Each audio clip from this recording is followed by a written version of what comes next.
Iniciando então aqui o nosso trabalho, Sexo e Destino, de André Luiz, psicografia do Chico e Valdo Vieira. Nós estamos na segunda parte aqui do livro, capítulo número 9, e dentro desse capítulo número 9, nós estamos aqui na terceira parte para concluir aqui aquele trechinho que faltava, né? Nós vimos aqui então, desde o início aqui desse capítulo, André Luiz conhecendo, né, o instituto em que o irmão Félix era coordenador, era dirigente. Fato, inclusive, que despertou a atenção de André Luiz pela forma com que o irmão Félix se apresentou lá nos trabalhos no Rio de Janeiro, junto com aquele grupo, né, que eles estavam dando assistência, sabendo da posição que ele ocupava como dirigente dessa instituição.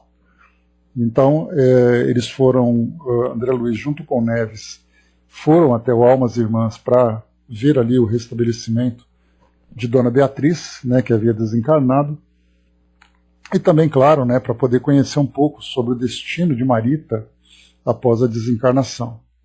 Então, conheceu toda a estrutura do trabalho, viu ali de que forma que os espíritos trabalhavam, né, para se regenerarem perante as leis de Deus, né, a partir do uso desequilibrado da sexualidade. Falou sobre as pessoas, a estrutura, então um lugar bastante grande, mais de 5.000 habitantes daquele local, todos eles ali indo e vindo, aprendendo, trabalhando, muitas vezes ali trazendo as suas dificuldades íntimas, né, nesse trabalho de regeneração. Então foi uma descrição bastante interessante que nós acompanhamos, falando aqui, né, que principalmente o Almas Irmãs, esse instituto que acolhia muitos espíritos que eram remanescentes das regiões umbralinas, após desencarnarem, né, presos, né, nessa ideia, né, da culpa, do sexo mal aplicado, né, até mesmo como resultado da nossa incompreensão. Ele chamava então de hospital-escola, que era o perfil ali que apresentava para nós do hospital. Belino era um dos colaboradores também que se apresentaram ali, ajudando no entendimento do funcionamento da instituição e, ao mesmo tempo, trazendo ali alguns temas importantes sobre o sexo, né? Falava aqui sobre os diversos aprendizados que nós vimos, né? Então, cursos que eram oferecidos do sexo e o amor, depois sexo e matrimônio, sexo e maternidade, sexo e estímulo, sexo e equilíbrio, sexo e medicina, sexo e evolução, sexo e penologia, né, e outras discriminações também.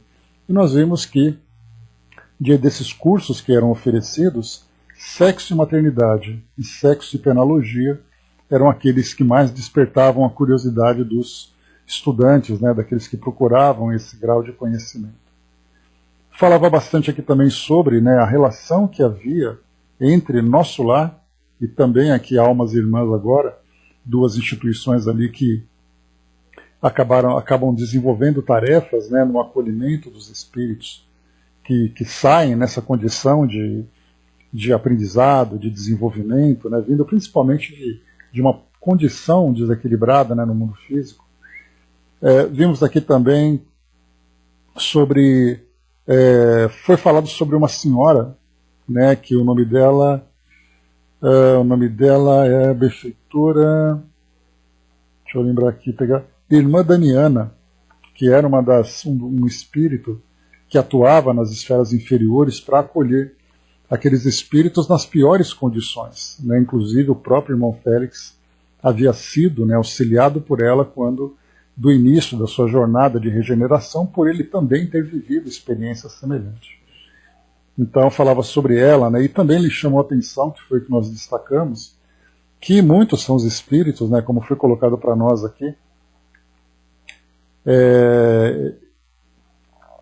magnânima servidora do Cristo, desconhecida entre os homens, consagrada no mundo espiritual ao socorro de corações mergulhados nas trevas.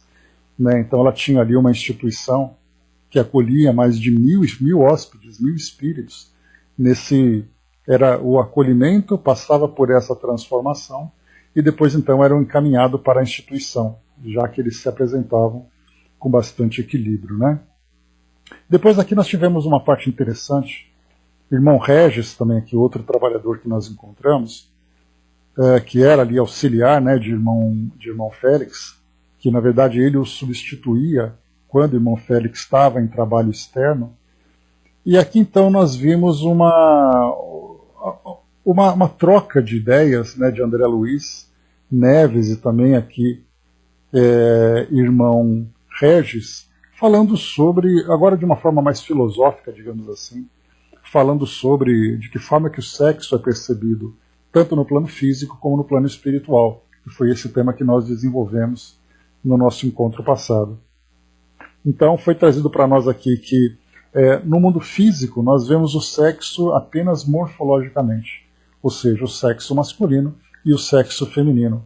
E se há algum comportamento diferente desse padrão, a nossa sociedade terrena considera como anormal, dentro do normal que nós também estabelecemos como padrão. Mas então foi colocado aqui pelo irmão Regis, né, uma instrução bastante interessante, dizendo para nós que a ideia, né, do masculino e do feminino é muito relativo, porque ele coloca assim para nós: empenhou-se a repetir que na crosta planetária os temas sexuais são levados em conta na base dos sinais físicos que diferenciam um homem da mulher e vice-versa.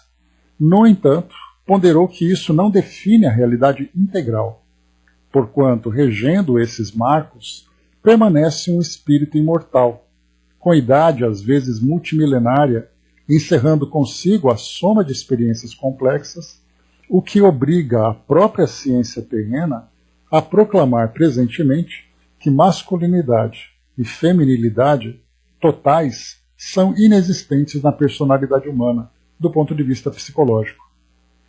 Homens e mulheres em espírito apresentam certa percentagem mais ou menos elevada de características viris e feminis em cada indivíduo, o que não assegura possibilidades de comportamento íntimo normal para todos, segundo a conceituação de normalidade que a maioria dos homens estabeleceu para o meio social, né? Então, eu me lembrei até, né, quando lendo aqui aquela música do Pepeu Gomes, né? Sou masculino e feminino, né?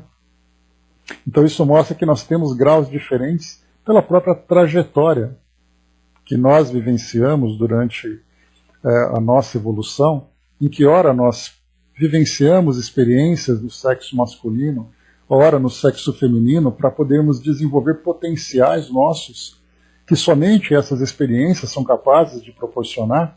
E claro que nós vamos trazendo esse residual, né, em cada encarnação que nós vamos assumindo, porque quando nós desenvolvemos, por exemplo, um potencial, seja no sexo masculino, seja no sexo feminino, esse potencial vai se acumulando em nós.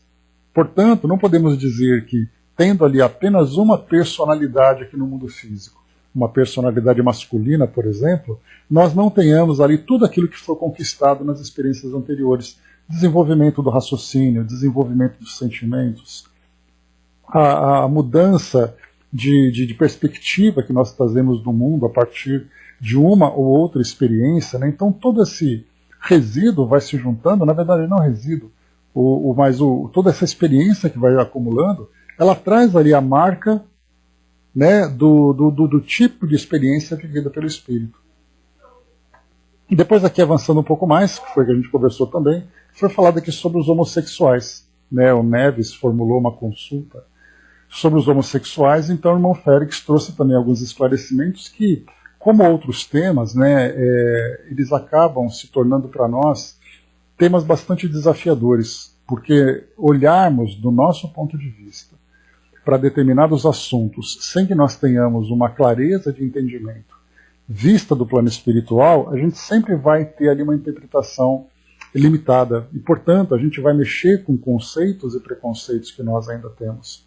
E isso traz para nós uma dificuldade muito grande. Por exemplo, né, se nós falamos dos homossexuais, do porquê, né, esse comportamento, do porquê essa personalidade, porquê esse gênero existe aqui no nosso mundo, qual é a causa de tudo isso. E é muito interessante que na própria doutrina espírita nós temos, né, diversas interpretações.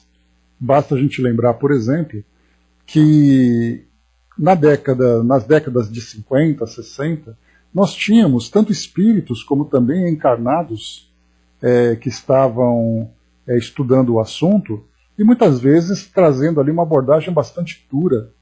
Eu me lembro de um livro, por exemplo, do Dr. Jorge Andréa, que falava sobre sexualidade, falava sobre homossexualidade também. Ele era bastante duro, coisa que nos tempos atuais, por exemplo, esse livro já não é mais percebido, pelo menos pela maioria dos estudantes. Porque naquele ponto de vista, da forma como ele interpretava, ele trazia ali a opinião comum para aquela época. Ele, como especialista, falava sobre isso. Basta a gente lembrar que a própria ciência também falava da homossexualidade como um distúrbio psíquico. Hoje nós temos uma interpretação diferente. Então, nós mexemos, né, com sensibilidades, com suscetibilidades que para nós ainda dificultam o entendimento. E isso não apenas com esse tema, mas com outros temas também. A própria lei de causa e efeito que nós vivemos no nosso dia a dia traz para nós também muitas dúvidas, muitos questionamentos. Por exemplo, quando nós falamos sobre uma desencarnação pela violência que acontece na nossa sociedade, como, por exemplo, uma criança que acaba depois sendo morta, né, por causa de uma bala perdida.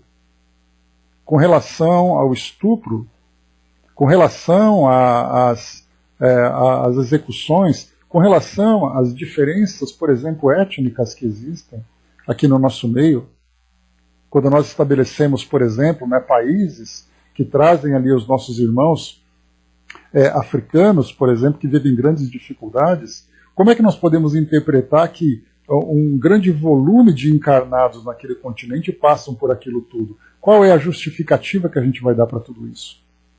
Então isso mostra para nós que nós olhamos as coisas e começamos a questionar, mas isso não é certo, isso não faz parte da justiça divina. Mas como nós podemos falar sobre a justiça divina se nós temos uma interpretação ainda muito limitada? Então os espíritos vão trazendo para nós aqui esses esclarecimentos e a gente vai assimilando, né, de uma forma homeopática.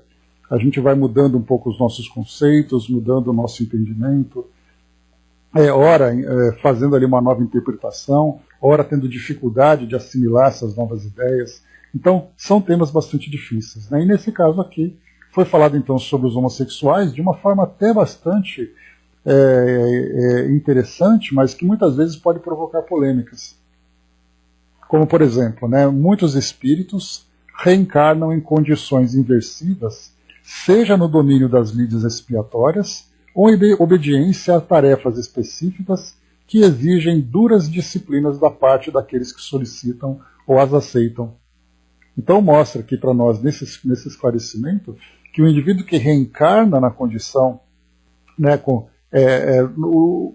no gênero, né, nesse campo de gênero, podemos dizer assim, ele traz ali ou uma expiação ou tarefas específicas que exigem duras disciplinas. Mas para aquele que está vivenciando isso, ele não se vê dessa forma. Ele vai dizer, mas eu sou uma pessoa absolutamente normal. Por que eu tenho que ser taxado como alguém que ficou marcado por uma expiação, por algo muito doloroso? Então, esse tema aqui que ele trouxe para nós, trouxe alguns esclarecimentos, mas para nós vai ser ali assim, né? Temos que assimilar aos poucos, não é algo que vai ser assimilado, compreendido de uma hora para outra. Né? E ele fala também aqui da própria mudança de visão da nossa sociedade. Bom dia, André. Quando ele coloca para nós assim, teve até um tema bastante interessante, quando ele fala assim, aqui no final, último trecho para a gente poder entrar no nosso estudo de hoje. Ele diz assim, a ligeira pergunta que arrisquei sobre preceitos e preconceitos vigentes na Terra, no que tange ao assunto, Félix ponderou, respeitoso, que os homens não podem efetivamente alterar de chofre as leis morais em que se regem, sob pena de precipitar a humanidade na dissolução, entendendo-se que os espíritos ainda ignorantes ou animalizados, porquanto, em maioria, no seio de todas as nações terrestres, estão invariavelmente decididos a usurpar liberalidades prematuras para converter os valores sublimes do amor em criminalidade e devassidão. Então ele fala para nós que essa visão muitas vezes moderna que se tem de determinados temas, a respeito, por exemplo, de gênero, a respeito por exemplo, a liberação de drogas, a liberação da maconha, que é um tema que nós temos hoje, sendo debatida na nossa sociedade. Como é que a nossa sociedade compreende isso? De que forma que nós vamos entender os efeitos desse tipo de mudança de comportamento? Então, se nós simplesmente abrirmos mão dos nossos valores para assimilar essas novas ideias, nós podemos entrar na dissolução, ou seja, numa grande desorganização da nossa sociedade. Ao mesmo tempo que nós não podemos ficar engessados nos nossos valores, lembrando que nós precisamos também crescer moralmente, mudando ali o nosso ponto de vista sobre determinados temas. Então, o que ele fala para nós aqui é que existe um ritmo que vai sendo conduzido, com que nós vamos sendo conduzidos nessa mudança de ideias, nesse progresso, né, dos nossos valores e da nossa visão sobre as questões aqui do nosso dia a dia. Então, bem interessante que eu achei isso, porque muitas vezes querem acelerar essas mudanças, outras vezes não. Né? Por exemplo, a ideia que se fala também sobre o comportamento dos jovens, o comportamento das crianças, que eles são de uma geração diferente, que eles merecem uma atenção diferente, a gente fala alto lá. Não é bem assim, eles não têm ainda maturidade para poder assimilar toda essa mudança, para terem tamanha independência para fazer o que bem entendem. Porque, do contrário, eles vão se machucar e provocar um grande distúrbio na nossa sociedade. Portanto, ainda há necessidade daquele controle da família, daquela orientação dos pais e tudo mais, das instituições, de um modo geral. Não dá para a gente simplesmente oferecer uma liberdade em todos os nossos campos de ação, sendo que nós não temos ainda a capacidade de lidar com essa liberdade. É como se nós disséssemos, todo mundo, qualquer pessoa, pode sair dirigindo pelas cidades. Não precisa mais se preocupar com cartas de habilitação. Podemos tirar todas as multas, os tipos de punições administrativas, ou mesmo, né, punições individuais para aqueles que cometem infrações. Por que não podemos fazer isso? Porque se fizermos, o nosso mundo vai virar uma bagunça. Acidentes e mais acidentes vão provocar ali, né, todos os tipos de perturbações. Por isso nós precisamos ainda dessas regras, que elas vão progredindo conforme nós progredimos também. Não podemos oferecer uma liberdade quando nós não temos capacidade de usar essa liberdade. André colocou, talvez não seja uma expiação para o próprio espírito no sentido da sua sexualidade, mas sim para seu relacionamento com o próximo, que precisa aprender a usar paciência, compreensão, aceitação, o relacionamento familiar. Sim, André, é nesse sentido mesmo que eu coloco. Embora há ainda, né, uma grande parte da nossa sociedade que vê, né, a experiência da homossexualidade como algo que é um distúrbio psíquico mesmo. Considera isso como doença, então está na atualidade. Há pouco tempo foi mudado, né, o código de doenças, mostrando que isso não é uma perturbação. Mas ainda é visto como uma punição, de fato. E aí, como eu tinha colocado também, o indivíduo que reencarna num determinado ambiente da nossa sociedade, trazendo ali o seu gênero que deseja se manifestar, para ele pode ser uma grande tortura. Para ele pode ser uma tranquilidade. Então, assim, como é que nós vamos entender, já que nós não vivemos, por exemplo, esse tipo de experiência? Então, cada indivíduo, né, tem ali a sua história, então nós não conseguimos sair do limite da nossa compreensão.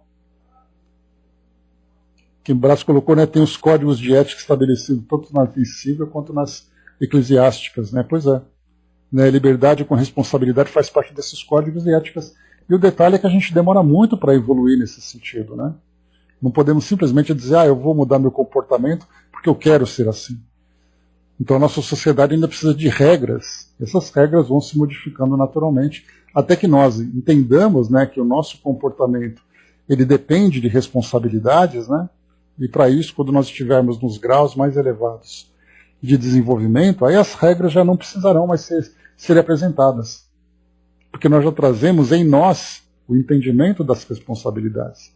Mas enquanto nós não temos essa maturidade, há a necessidade dessas regras de conduta dentro de uma determinada comunidade, trazendo inclusive ali as punições. Né? O Código Penal, por exemplo, que vai mostrar para nós, que é a punição quando há uma infração. E por que há o Código Penal? Porque há infração. E quando não houver mais infração, não há necessidade de um código. Vamos então aqui entrar agora no nosso encontro de hoje. Vamos em frente. A conversação era fascinante, mas um companheiro de serviço veio avisar que Dona Beatriz se achava pronta a receber-nos. Demandamos o interior. Lembrando então, né, que Neves, junto com André Luiz, Neves então é o pai de Dona Beatriz, que nós acompanhamos ali na sua desencarnação. Demandamos o interior. O chefe apresentou-nos duas senhoras que lhe partilhavam o refúgio doméstico, Sara e Priscila, que lhe haviam sido irmãs consanguíneas na terra. Ambas de cativante simpatia, na lhaneza de trato. Notificou Félix que, a princípio, ali morava junto de colaboradores afeiçoados. No entanto, nos últimos anos, conseguira que as duas manas, servindo em outros setores, se transferissem para o Almas Irmãs, a fim de trabalharem juntos, preparando o futuro. Remanesciam os três de família cujos membros, em quase todo o conjunto, se achavam novamente domiciliados na esfera física. E, aparteando, Sara chasqueou, afiançando que não se demoraria a tomar o mesmo rumo. Né? Então aqui,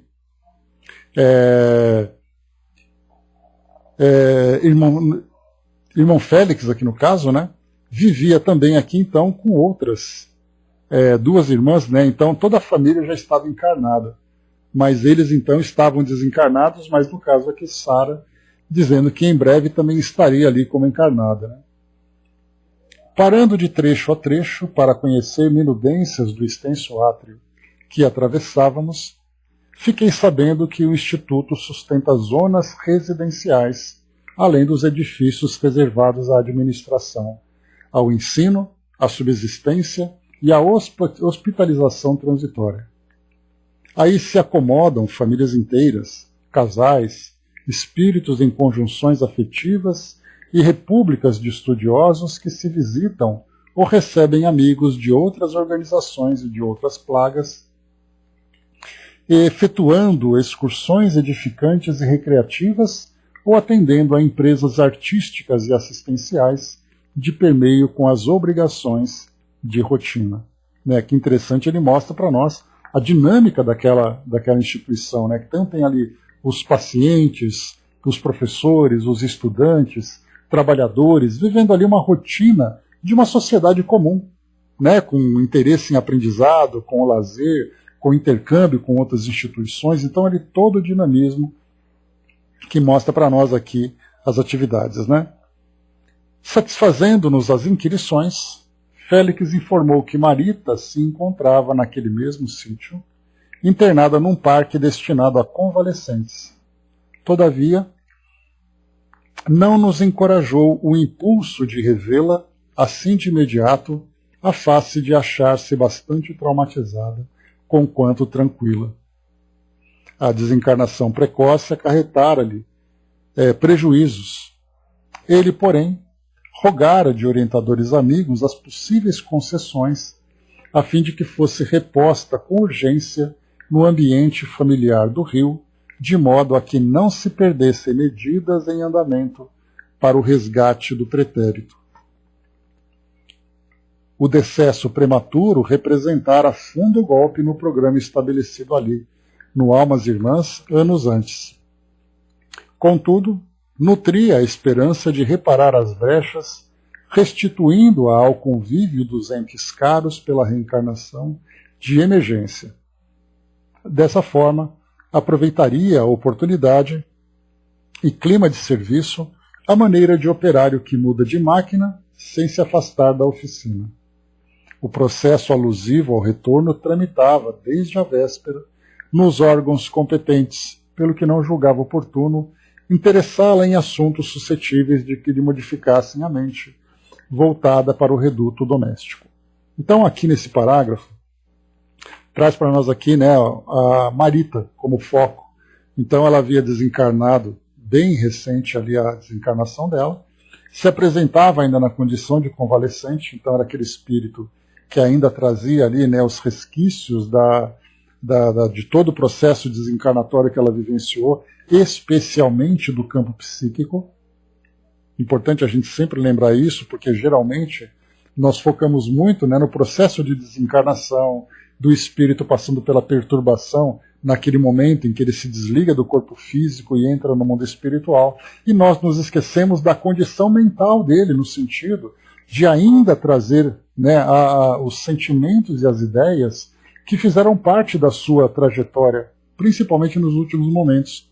Então sim, ela desencarnou, estava no processo de regeneração perispiritual, pelas lesões que ela sofreu, né, por causa do acidente de carro, do atropelamento e tudo mais. Mas como a Marita se encontrava no seu campo íntimo, lembrando ali, né, das traições, do abandono, né, de o assédio, tudo aquilo que ela vivenciou naqueles últimos momentos. Então por isso que nós pensamos sempre, né, um espírito quando ele chega num hospital, no plano espiritual, a visão não é apenas uma visão material, mas é olhar também o seu mundo íntimo.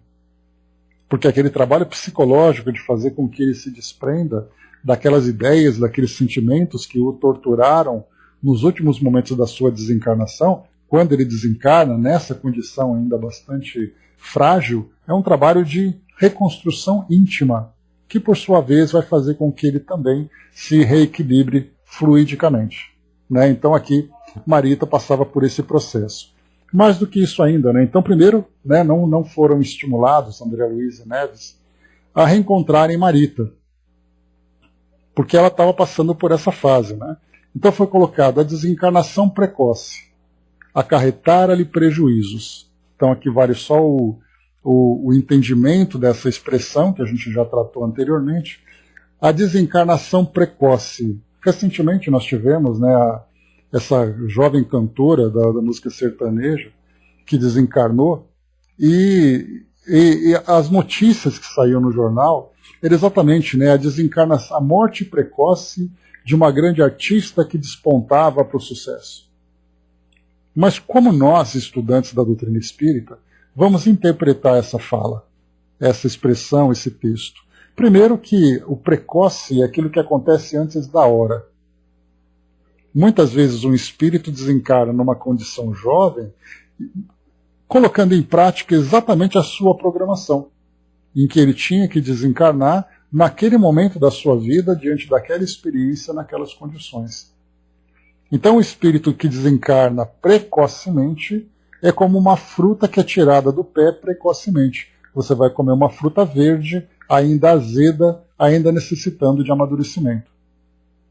Então desencarnar na juventude não é precoce. Nós podemos ter uma desencarnação precoce com uma pessoa de 80 anos de idade, se a sua programação dizia que ela tinha mais 10 anos de vida encarnada. Então, ao lermos precoce, nesse caso em especial, nós temos aqui que de fato foi uma desencarnação precoce, porque Marita ainda tinha uma longa experiência pela frente, e todo aquele trauma que ela vivenciou e todo aquele desequilíbrio provocaram nela, então, aquela situação, aquela condição em que ela acabou, diante daquela situação, desencarnando, né, antes do seu tempo previsto. Bom dia, Renata. Então, por isso, mais uma vez, a desencarnação precoce acarretar-lhe prejuízos. Então, toda desencarnação precoce vai trazer prejuízo. Porque se o espírito tem uma programação para pôr em prática, e ele não consegue cumprir com aquilo que foi planejado, certamente para ele vai ser um prejuízo.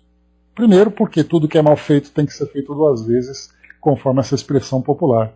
Então ele vai precisar vivenciar novamente aquela experiência para cumprir aquele projeto que fazia parte das suas necessidades evolutivas. Então, para ela, como para qualquer outro espírito, a desencarnação precoce é sempre negativa. Nenhum espírito retorna antes do tempo, deixando de cumprir aquilo que foi programado, trazendo ali a satisfação na alma. É sempre aquele débito que ele precisa ainda retornar e cumprir. Depois ele fala para nós também aqui sobre as concessões, né? Ou seja, quando ela estava desencarnando, irmão Félix já começava a trabalhar nos bastidores para auxiliar Marita, e não apenas Marita, mas todo o grupo onde ela se encontrava ali inserida, né? Os seus pais adotivos, a sua irmã adotiva, aquele que era ali o jovem, né? Que era o afeto do seu coração. Todos eles então estavam ali envolvidos, e aí então ele começou a fazer esse planejamento para a reencarnação dela, com urgência, para fazer com que ela retornasse àquele ambiente familiar.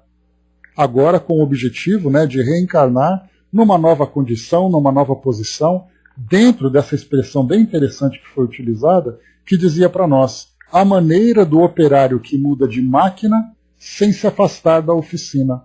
Ou seja, ela vai mudar de posição, provavelmente reencarnando como filha de alguém ali importante daquele grupo, não agora mais como uma jovem que buscava ali o amor com essa ou com aquela pessoa, mas agora reencarna como filha, como irmã, com outro tipo de sentimento, para que ela continue fazendo aquele mesmo trabalho que foi programado, aquele mesmo trabalho necessário, só que agora numa posição diferente e sendo também agora vista de um modo diferente. Se ela era adotiva e, portanto, ela não era tão querida pela mãe, por exemplo, reencarnando no meio, ela será ali uma neta, será uma filha, será uma irmã. Para cada um dos indivíduos ali numa posição diferente. A Angelina trouxe para nós aqui também, né?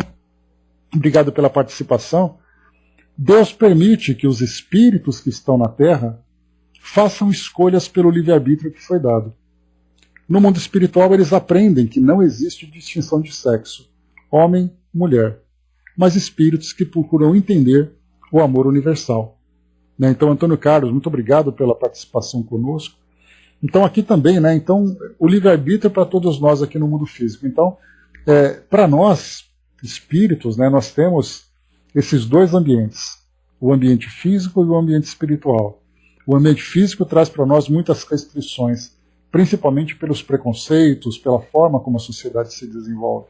Então, no plano espiritual, nós temos ali o nosso planejamento. No plano físico, quando aquela experiência é posta em prática, ali que nós vamos então encarar não apenas aquilo que não depende de nós, que é a reação que a sociedade, que aquela comunidade vai ter diante da forma como nós nos apresentamos, e depois intimamente que é a nossa liberdade de escolha, que nós vamos decidir como nós vamos nos comportar. E esse é um grande desafio para todos nós, não tenhamos dúvida nenhuma disso. Né? Aliás, todos nós hoje estamos aqui encarnados nessa condição, em que nós fizemos a nossa programação e hoje estamos pondo em prática como vem sendo o nosso desempenho durante esse tempo todo que nós estamos aqui, nos mais diversos campos de ação. Bom dia, dona Miriam. Obrigado, querido irmão, seja sempre bem-vindo. Aqui no final, depois, então, como foi colocado para nós, né, que o processo dessa reencarnação, e aqui nós vemos, é bem interessante que a gente tem comentado em alguns dos nossos estudos, aquela expressão reencarnação compulsória, que é aquela reencarnação que é elaborada quando o espírito não apresenta ainda condições claras ou condições mínimas de tomar decisões. Então, aqui nesse caso, como Marita desencarnou precocemente, ela rapidamente vai sendo conduzida para uma nova reencarnação para aproveitar toda a estrutura familiar, a estrutura social, digamos assim, que estava ainda em andamento aqui no mundo físico. Ou seja, ela desencarnou, mas os pais continuam encarnados, a irmã continua encarnada, aquele que era o seu grande amor continua encarnado. Então ela vai reencarnar entre eles de novo, aproveitando que todos estão juntos. Jesus trouxe para nós aquela passagem do Evangelho que diz que devemos nos reconciliar com os nossos inimigos enquanto eles estão no nosso caminho. Aqui nós vamos encontrar exatamente isso. Já que ela desencarnou precocemente e aquela situação ficou pendente, é hora de aproveitar, porque se ela fica muito tempo no plano espiritual, aqueles espíritos então vão se dispersar, cada um na sua condição, cada um para o seu local, e perderão a grande oportunidade de se reajustarem. Por isso então foi colocado para nós aqui. O decesso prematuro, a desencarnação prematura dela, representar a fundo golpe no programa estabelecido ali no Almas Irmãs anos antes. Então, olha só, um programa bem elaborado, e vocês se lembram que eu sempre falo, né, que quando nós vamos reencarnar, nós temos o nosso planejamento reencarnatório, nós temos uma logística que é desenvolvida para fazer com que a nossa reencarnação seja proveitosa. Essa logística vai comportar, então, em que grupo, em que condições, quais são as experiências que virão, né, para que nós possamos ali resolver essas pendências que nós encontramos. Então tudo isso, toda a estrutura que é apresentada para nós, vai então nos oferecer as condições para que nós possamos desempenhar o nosso papel. É ali aquela peça de teatro, né? Você tem ali, né, o figurino, você tem ali o cenário, você tem ali os figurantes, os atores, e você vai desempenhar a sua peça. Então tudo aquilo é planejado e de repente o espírito desencarna precocemente. Então a gente percebe, né, seria um desperdício? Não é visto dessa forma, né, porque cada espírito vai ter a sua experiência, mas certamente esperava que ele cumprisse até o final aquilo que foi programado. Mas já que não foi, nutria a esperança de reparar as brechas, restituindo-a ao convívio dos entes caros pela reencarnação de emergência. Aí nós vamos encontrar então a reencarnação compulsória. Ela desencarnou precocemente, rapidamente está sendo preparada para reencarnar de novo. E sem que ela tenha até mesmo uma participação ativa nesse processo. Porque quando o espírito desencarna numa condição favorável, quando ele bem aproveitou as suas experiências, no plano espiritual, então, ele chega equilibradamente e tem a oportunidade de se desenvolver e elaborar um novo plano de ação para que ele possa reencarnar futuramente para alcançar novas conquistas. Mas a partir do momento em que ele interrompeu aquele plano que estava em andamento, há a necessidade de voltar para continuar. É por isso que nós vamos ver, né, espíritos que cometem suicídio, espíritos que desencarnam por uma situação não programada. Dependendo da necessidade, ele rapidamente, às vezes um espírito abortado, por exemplo. O espírito foi abortado, chegando no plano espiritual, né, a gestação, não o espírito, né? A gestação foi abortada, lembrando que a palavra aborto significa interrupção. Pode ser, por exemplo, um pouso de um avião que foi abortado, um trabalho que foi abortado, uma gestação que foi abortada, uma viagem que foi abortada. É que nós utilizamos a palavra aborto como sendo um ato específico, né? Mas na verdade ele fala sobre a interrupção. Então, quantos espíritos que vivenciam essa interrupção retornam ao plano espiritual e rapidamente retornam a um novo planejamento reencarnatório para poder voltar ainda naquela condição. Então ele tenta reencarnar com aquela mãe, com aquela família. A família o rejeita. Ele tenta de novo. Aproveitando a mesma juventude, aproveitando as mesmas condições, para que ele volte ao mundo físico para reencontrar aqueles espíritos para pôr em prática aquele planejamento. Então aqui é o caso dela. Ela desencarnou aqui na flor da idade, ela tinha aqui, né, na flor da idade do nosso ponto de vista, né? Mas ela tinha aqui por volta de 18, 19 anos de idade, 20 anos, alguma coisa assim. Desencarnou nessas condições, volta ao mundo físico rapidamente. Ou seja, ela desencarnou, ela fica pouquíssimo tempo, porque de nada adianta ela continuar no mundo espiritual por muito tempo se o grupo com quem ela tem que se encontrar está todo encarnado. Então ela tem que voltar de imediato para poder aproveitar. E continua aqui então, como foi colocado, ele muda de máquina, o operário, né? Ele troca a máquina dentro da oficina, mas ele continua. Se antes ele trabalhava, por exemplo, numa máquina de corte, agora ele vai trabalhar numa máquina de costura. Mas a oficina é a mesma, os operários são os mesmos, a direção é a mesma, que é a forma dele aproveitar aquela oportunidade. Continuando então, o Braço colocou, né, no mundo espiritual, acho que vou contratar Salvador Dali para desenhar meu protótipo reencarnatório, né? Olha, sendo ele, né, quem é, você vai ter um corpo bastante complicado, viu, Braço? Porque Salvador Dali era bastante abstrato. Mas vamos lá. Neves abortou a tese referente ao dia determinado para a desencarnação, defendida por alguns religiosos na Terra, ao que enunciou. Aqui nós vamos entrar num outro conceito importante também, quando se fala sobre o dia da morte.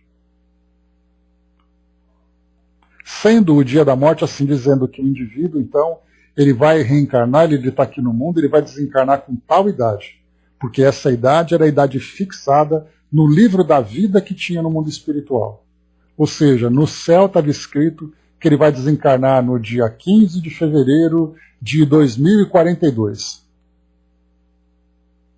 Não há nada que faça mudar essa programação. É aquele dia que está programado. É isso então que Neves colocou.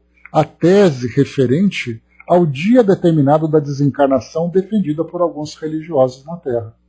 Então existe mesmo essa data pré-fixada, inviolável e imutável? O irmão Félix trouxe o seguinte esclarecimento. Sim, não nos é lícito desacreditar os ensinamentos religiosos. Há planos pré-fixados e ocasiões previstas com relativa exatidão para o deperecimento do veículo físico. Ou seja, né? Então você tem ali pré-fixado, aquele corpo estará munido organicamente, fluidicamente, com uma data de validade de 50 anos. E as experiências que ele vai vivenciar vai fazer com que uma doença, um acidente, uma determinada situação, faça com que ele desencarne naquele dia, naquele horário, naquela mesma data, naquelas condições. Então, há sim situações assim. Nós vemos, por exemplo, né, como é o caso de acidentes que acontecem, uma tempestade, um acidente automobilístico, aeronáutico, uma situação de um edifício que cai, qualquer coisa assim, em que o indivíduo estava naquele local, a gente vai dizer foi uma fatalidade. Então ele estava ali para desencarnar. E para nós isso gera também assim, muitas interrogações, porque do nosso ponto de vista a visão é muito limitada. Como é o caso, por exemplo, de desencarnação coletiva. Nós estamos na pandemia. Todos os espíritos que desencarnaram estão desencarnando ainda, infelizmente. Durante a pandemia, estava na programação reencarnatória deles que todos desencarnariam nessa época? Numa guerra, por exemplo, todos que desencarnaram naquela guerra deveriam desencarnar naquela guerra?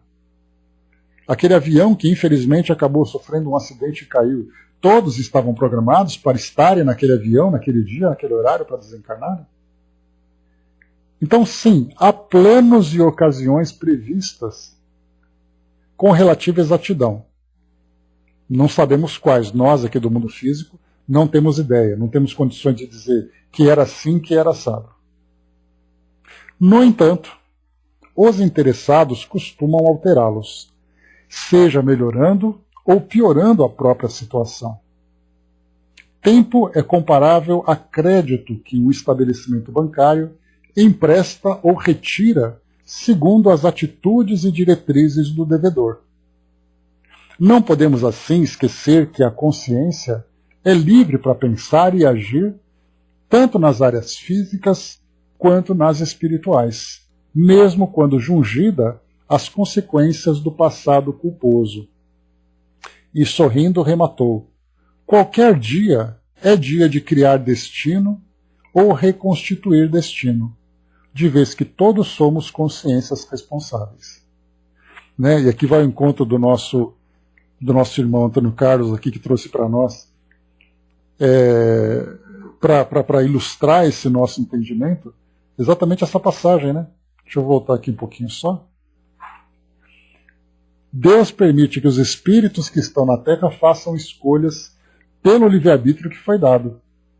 No mundo espiritual eles aprendem que não existe distinção de sexo. Aqui a gente vai especificamente para aquele tema. Mas aqui em cima, no começo, Deus permite que os espíritos que estão na Terra façam escolhas pelo livre-arbítrio que foi dado. Então, quer dizer, nós temos aqui a nossa programação, em que traz para nós as condições, todos os ingredientes que fazem parte das nossas necessidades, mas o modo que nós vamos utilizar é muito diferente. Eu me lembro quando nós estudamos sobre o livre-arbítrio, e nós colocamos o seguinte, que nós temos 2 níveis de livre-arbítrio. O primeiro livre-arbítrio ele é exercido no plano espiritual. Quando o espírito, então, faz o seu planejamento reencarnatório, ele participa da elaboração da sua trajetória terrena, então ele está usando o seu livre-arbítrio, fazendo determinadas escolhas. E essas escolhas são concedidas ou não, de acordo com o objetivo que está sendo traçado. E depois nós temos um segundo livre-arbítrio. Então o primeiro livre-arbítrio vai determinar onde, como, quando e por quê. O segundo livre-arbítrio, eu vou decidir como eu vou me comportar nesse lugar que me foi estabelecido. Então é decidido que naquele local, naquela trajetória terrena, eu vou vivenciar essas experiências. Esse é o primeiro livre-arbítrio. Eu fiz a primeira programação. A segunda, quando eu estiver caminhando nessa trajetória, eu vou decidir se eu faço, se eu não faço, se eu interrompo, se eu avanço. Mas eu não posso mudar os detalhes daquilo que foi programado. Mas eu posso programar de que forma que eu vou viver aquelas experiências. Muitas delas não podem ser modificadas, né? Eu vou reencarnar, por exemplo, naquela família. Eu vou reencarnar naquela família e pronto.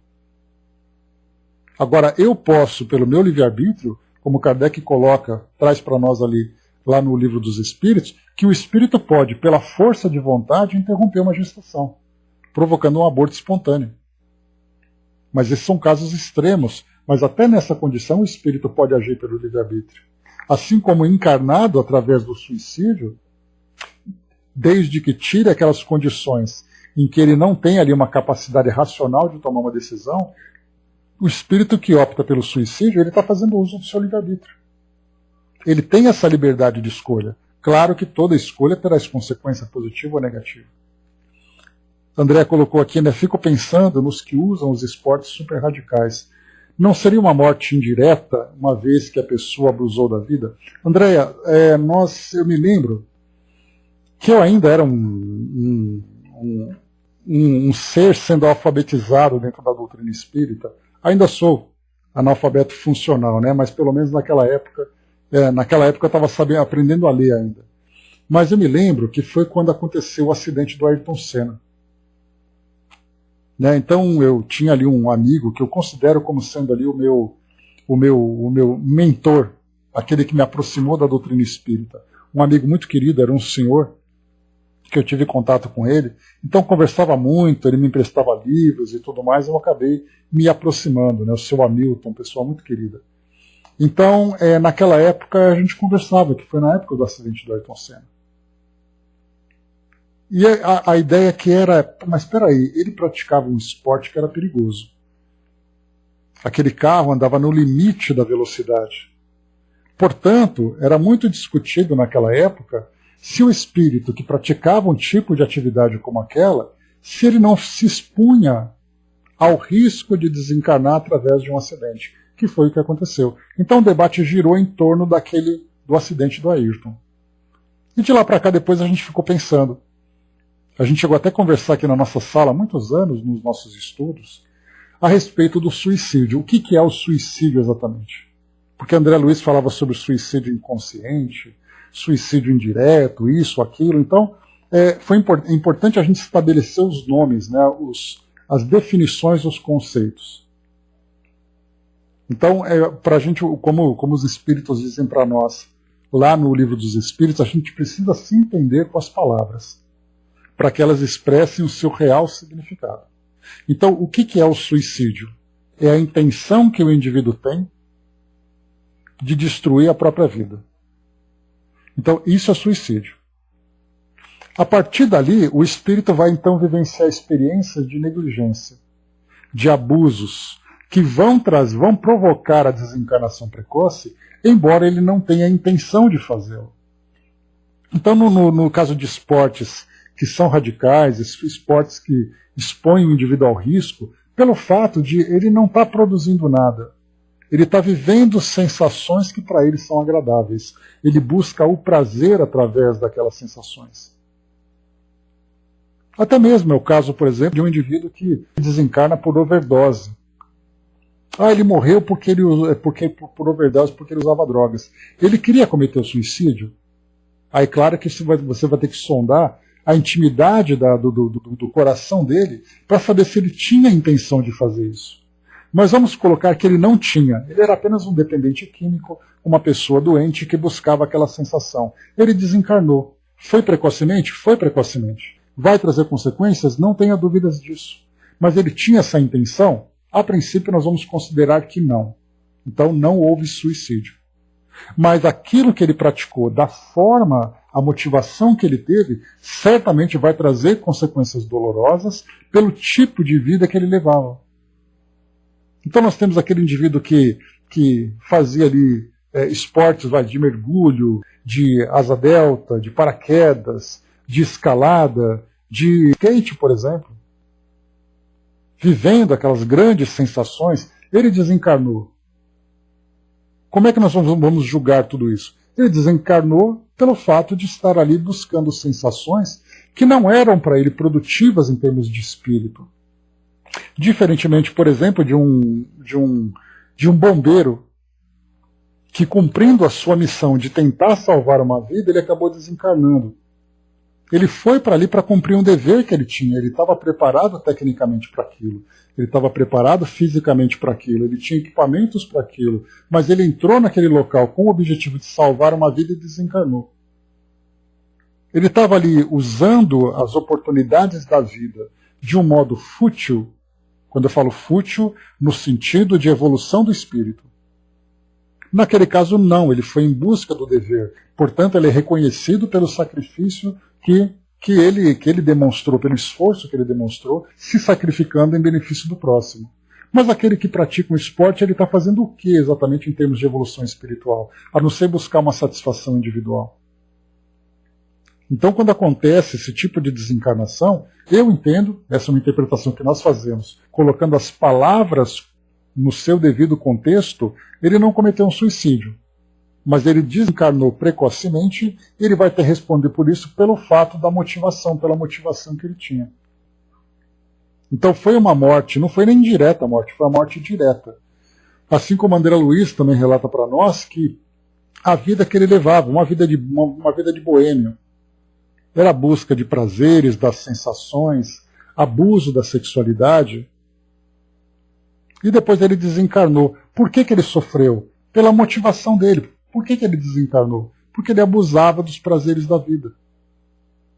E, portanto, ele responde por esse abuso por ter desencarnado precocemente. Porque a forma como ele vivia fez com que a sua existência fosse interrompida. Não estava na programação dele, olha, você vai desencarnar com essa doença, com esses problemas, porque você está programado aqui naquele dia. Quer dizer que tudo que ele fizesse antes, então, de abusos, de sensações e tudo mais, não teria problema nenhum porque estava programado ele desencarnar. E, na verdade, não. Então essa é a ideia que a gente tem que ter, colocar bem claras as palavras, as circunstâncias, para a gente poder entender que o indivíduo quando reencarna, e agora que a gente começa a compreender toda a logística, toda a complexidade da elaboração de uma programação reencarnatória para o espírito fazer uma opção de vida como essa e depois desencarnar, entre aspas, jogando tudo fora que foi programado, daí a gente vai entender o que é para o espírito desencarnar precocemente. E nesse caso da pandemia que nós colocamos, lembra? A nossa querida Cecília, querida e saudosa Cecília, né? Ela falava para nós sobre as responsabilidades que os indivíduos estão tendo agora durante a pandemia. Ou seja, indivíduos que desencarnariam com a doença nessa fase, eles existem? Sem dúvida nenhuma existem. Mas e aqueles, por exemplo, que negavam vacina, que não usavam máscaras, que se expunham ao tipo de contaminação? Esse indivíduo desencarnou. Estava programado para ele desencarnar nessa época? Se ele tivesse sido se conduzido com responsabilidade nesse momento tão crítico, ele não teria desencarnado. Então nós vamos ter aqueles espíritos que tinham na sua programação reencarnatória a desencarnação nesse momento tão complicado, e aqueles espíritos que desencarnaram precocemente, nesse caso, pelo fato de não terem sido as recomendações, os cuidados. Assim como o indivíduo que abusa da comida, que abusa do tabagismo, que abusa das sensações dos esportes radicais, que abusam de todas as formas. E aquele livro que eu comentei com vocês, né, o Juventude Interrompida, um livro ótimo que nós estudamos, mostra exatamente isso, a Juventude Interrompida. Pelo título já dá para a gente entender o conteúdo. Eram mais de 60 depoimentos de espíritos que desencarnaram precocemente durante a juventude. Mas a precocidade não está no fato de serem jovens. foi o fato que durante a juventude, durante aquele momento da existência, eles terem abusado de determinadas situações, o que provocou a desencarnação. Então a desencarnação precoce não foi por ser jovem, foi por ter desencarnado durante a juventude pela forma como eles viveram. Aqui Antônio Carlos novamente participando conosco. Deus ama a todos os seus filhos e não quer que nenhum desvie do caminho que levará a ele. Os caminhos tortuosos que escolhem é responsabilidade da opção de cada um. Obrigado, querido amigo. Pois não, Dudu? Então está aí, André, também essa contribuição para reforçar para nós esse entendimento. Mostrando, né, como é importante para nós essa responsabilidade, vivermos com equilíbrio. Aqui trazendo para nós mais uma mensagem, vamos lá? Obrigado pela participação também conosco aqui. Tema palpitante, né? Uma pergunta se faz. Você já pensou por algumas vezes na sua morte? E aí vem pensamentos que fogem, vem o medo que chega. Isso é tudo normal quando só se vive para viver e nunca morrer. Mas o desencarne, como todos vocês sabem, é o melhor momento da sua vida futura, da sua evolução como um ser divino, que todos seremos um dia e que todos pereceremos um dia também.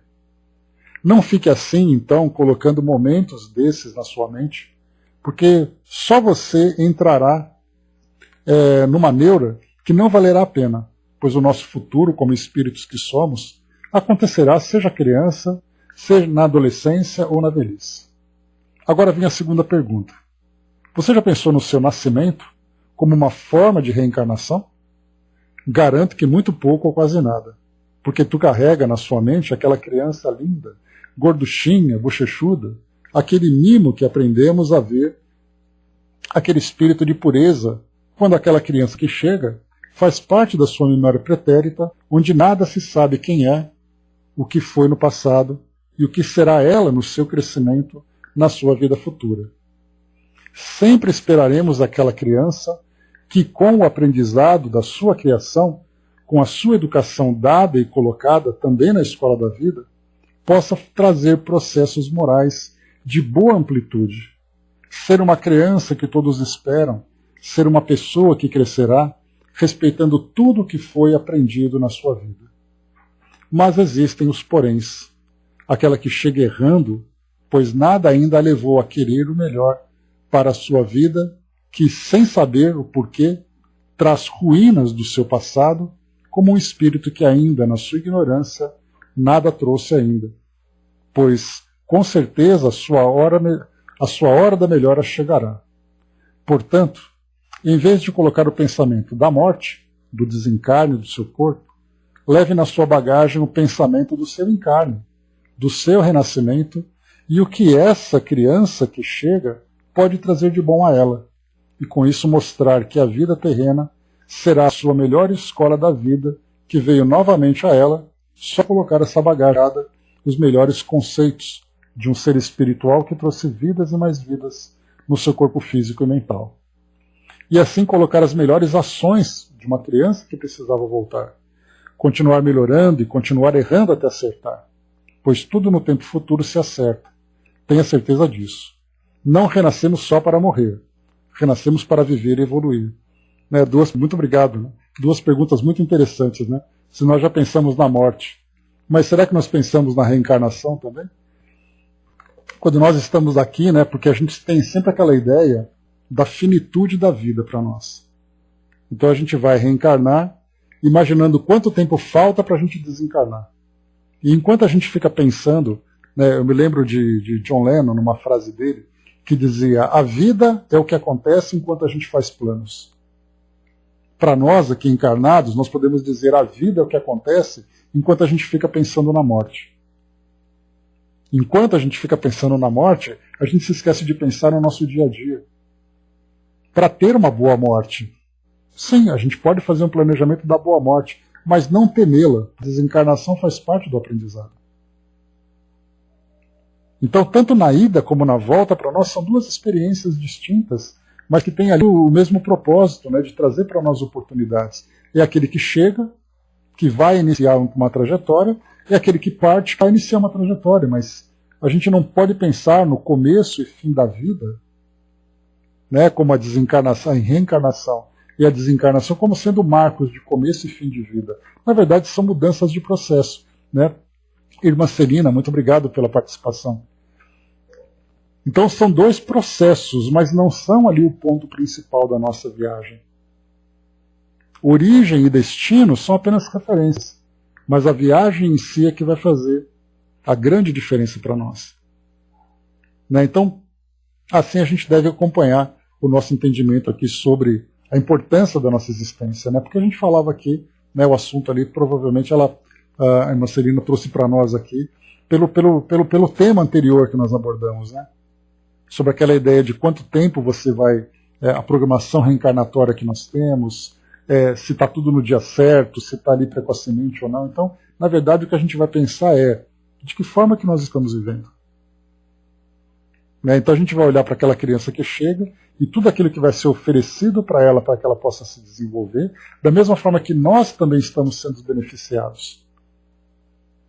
E aí, se nós não temos mais não somos mais tutelados pelos pais para conduzir as nossas ações, a gente vai lembrar do estudo que nós fizemos na terça-feira, lá no Chico Xavier Pede Licença, quando Emmanuel trouxe para nós aquele tema, né? Deus e nós. E nós vimos tudo aquilo que Deus nos oferece.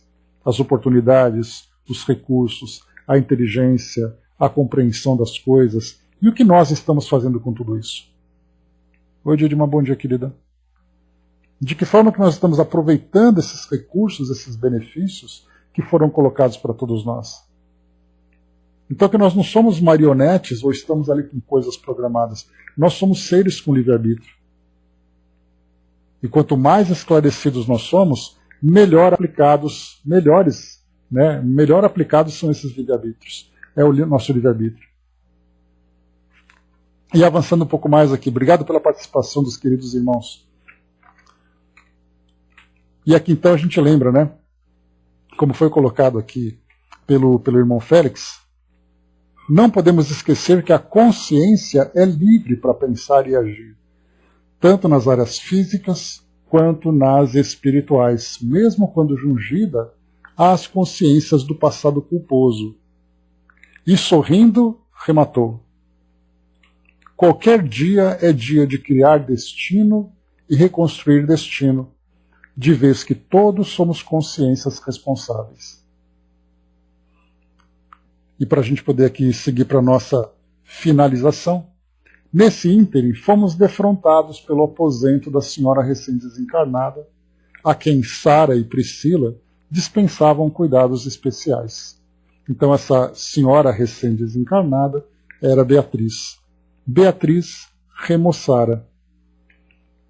E esse Beatriz Remoçara também aqui nos remete a algumas reflexões importantes a respeito da força do pensamento em moldar o nosso perispírito.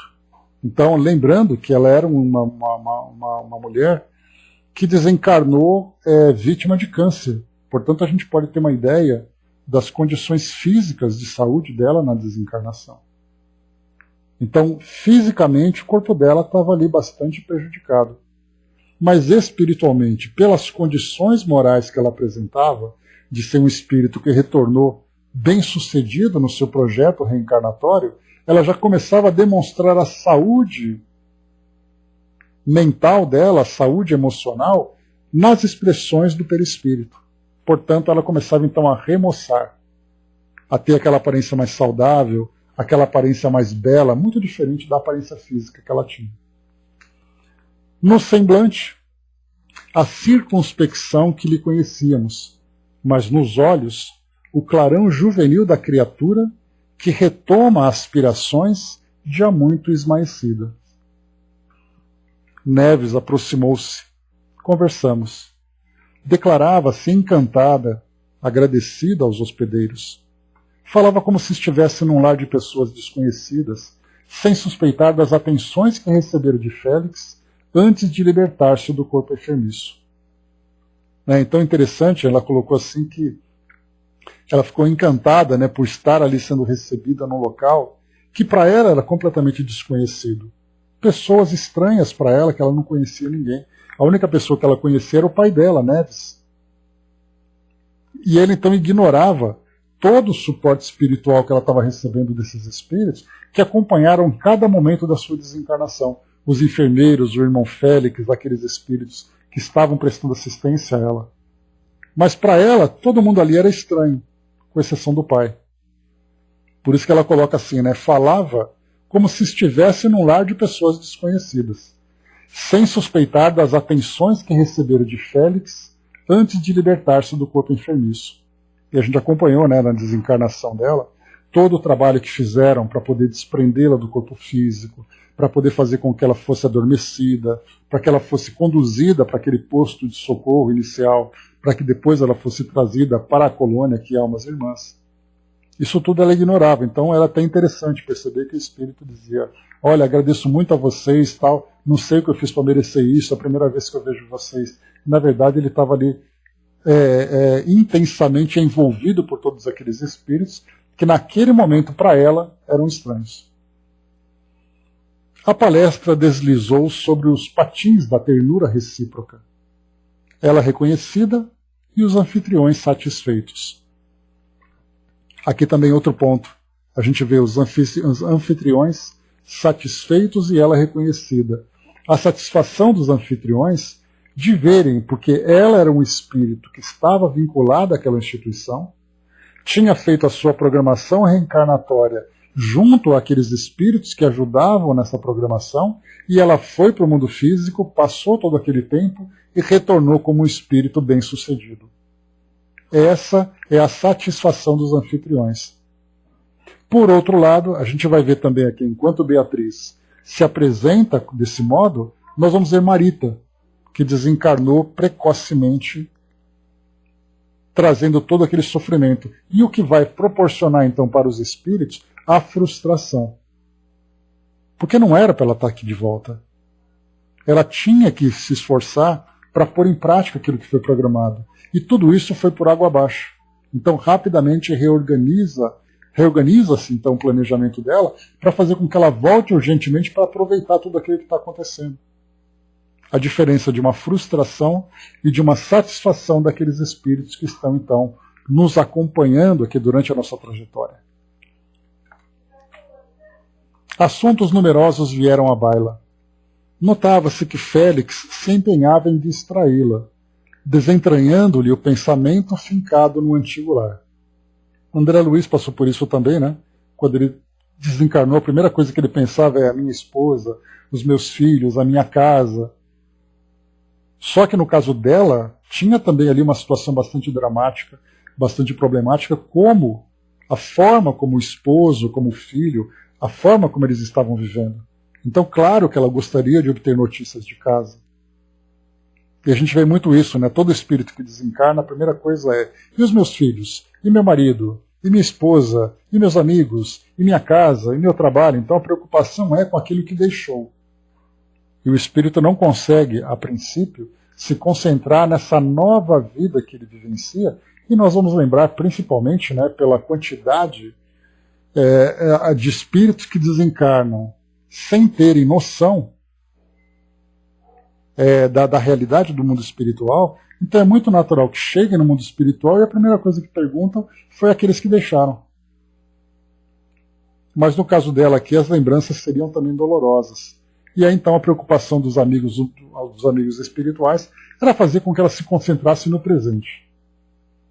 Né, para ter paciência, que as respostas viriam no seu devido tempo, mas era importante ela se recuperar e tudo mais. Então, todo esse pensamento para fazer com que ela focasse agora nessa nova realidade e não ficasse presa ao mundo físico. Todos nos esforçávamos por induzi-la ao esquecimento construtivo. Entretanto, mesmo assim, adivinhando-nos na fase terminal do encontro, aquele coração generoso de mulher não deixou de se patentear, lembrando a Neves, que era o pai dela, que até aquele momento ainda não obtivera qualquer notícia da mãezinha que os precedera no mundo espiritual tantos anos antes, como também rogava para que os circunstantes a favorecessem com uma visita, na primeira oportunidade, à casa que ficara na terra. Então ela pensava na mãe, que já havia desencarnado, e na família que ficou, querendo retornar à casa quando fosse possível. Claro que ela já demonstrava uma paciência, diferentemente de André Luiz, que até insistiu, diferentemente de Jerônimo, lá no Memórias de um Suicida, que insistia para ver a família, e depois que foi concedida para ele essa autorização, ele acabou entrando num estado de choque profundo, de ver as condições em que a família ficou depois que ele cometeu o suicídio. Então é muito natural que isso aconteça. Mais natural ainda para aqueles que não têm qualquer compreensão sobre o mundo espiritual. Discípula aplicada do ambiente renovador em que se reconhecia, solicitou com os olhos marejados de pranto que lhe desculpássemos o apego à retaguarda. Mas isso acontecia, acentuou com humildade e grandeza de alma, porque acreditava ter sido no mundo imensamente feliz, entre as mulheres mais felizes, ao lado de um esposo que, na apreciação dela, era dos companheiros mais leais do mundo e pai dos melhores dos filhos. Então ela pensava na família pela saudade que ela tinha da família, pelo amor que ela nutria aquela família, de ver ali que era o marido perfeito e o filho perfeito. Só que, na verdade, nós encontramos ali, né, toda aquele desequilíbrio que eles estavam vivenciando, e ela não estava ciente disso. Ela não tinha consciência do que estava acontecendo. Então ela queria voltar para ver a família como se a família tivesse, né, naquele modelo perfeito que ela idealizava. Mas se ela chegasse no mundo físico, visitando a família e percebesse que o marido estava completamente desequilibrado, o filho também ali com ambições inferiores, profundas, né? Qual seria o impacto dela nisso tudo? Ela criava uma expectativa, se iludindo com a família perfeita, se deparia com uma realidade de uma família bastante desestruturada e desequilibrada. A noite avançava. Neves confortou-a, propiciando-lhe esperanças, e enquanto nos despedíamos, demandando o repouso, refleti na transformação do amigo que aprendera a colocar o amor por cima de mágoas recalcadas, a endereçar afetuoso sorriso para a filha confiante e adiando a verdade para o momento oportuno. Então aqui André Luiz falava sobre Neves, né? Que se no início era aquele homem cabisbaixo, porque a esposa de Neves, já desencarnada, se encontrava muito desequilibrada no plano espiritual.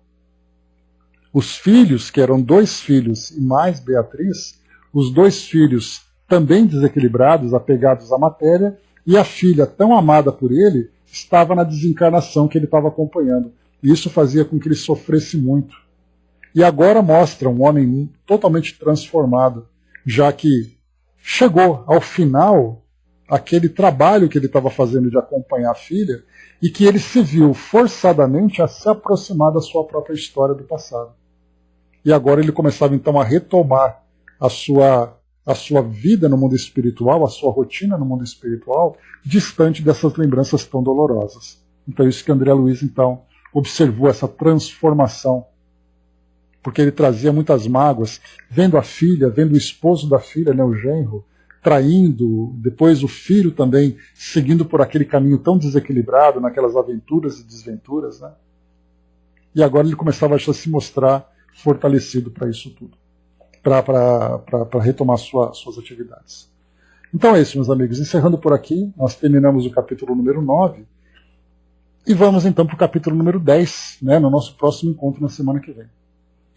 A Angelina colocou, né, alguém falou, quando você nasceu todos sorriam, só você chorava, vive de tal forma. Então tá ali, né, para nós.